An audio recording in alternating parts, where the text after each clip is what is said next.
नमस्कार, आप देख रहे हैं न्यूज़ 18 का डिजिटल प्लेटफॉर्म और मैं हूं आपके साथ शिवानी राज। बिहार में अब नई सरकार बन जाएगी। नए मुख्यमंत्री के नाम की घोषणा के साथ ही हर किसी के जहन में एक ही सवाल आने लगा कि क्या शराबबंदी फिर से शुरू हो जाएगी। साल 2016 में लागू की गई शराबबंदी को राज्य की सबसे बड़ी और चर्चित नीतियों में माना जाता है। इसीलिए जैसे ही नेतृत्व में बदलाव हुआ, ये सवाल भी उठने लगा कि क्या नई सरकार इस नीति को जारी रखेगी या इसमें कुछ बदलाव करेगी।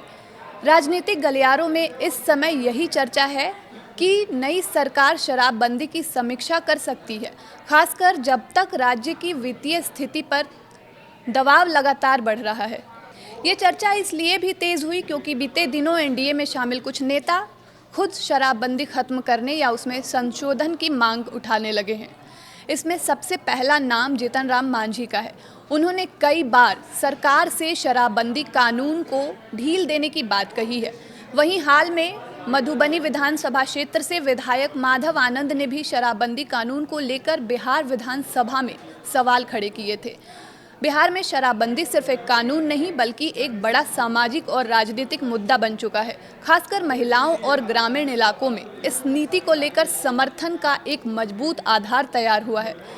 कई जगहों पर महिलाओं ने शराबबंदी को अपने परिवार और समाज के लिए ज़रूरी बताया है। यही वजह है कि कोई भी सरकार इस कानून को अचानक खत्म करने का जोखिम आसानी से नहीं लेना चाहेगी। लेकिन इसके साथ सरकार के सामने एक बड़ा आर्थिक सवाल भी खड़ा है, क्योंकि शराबबंदी लागू होने के बाद राजस्व के आंकड़ों पर नजर डालें तो शराबबंदी से पहले बिहार को शराब बिक्री से हर साल लगभग 4,000 से 5,000 करोड़ रुपए की आय होती थी। ये राशि राज्य के कुल कर राजस्व का एक महत्वपूर्ण हिस्सा मानी जाती थी। शराबबंदी लागू होने के बाद ये आय लगभग खत्म हो गई। वित्त विभाग के अनुमान के अनुसार पिछले 8 से 9 सालों में राज्य को शराब से मिलने वाली संभावित राजस्व के रूप में कुल मिलाकर 35,000 से 40,000 करोड़ रुपए से ज़्यादा का नुकसान हुआ है। ऐसे में जब राज्य का कल बजट करीब 2.78 लाख करोड़ रुपए है और अपनी आय सीमित है, ये नुकसान सरकार के लिए एक बड़ी चुनौती बन गया है।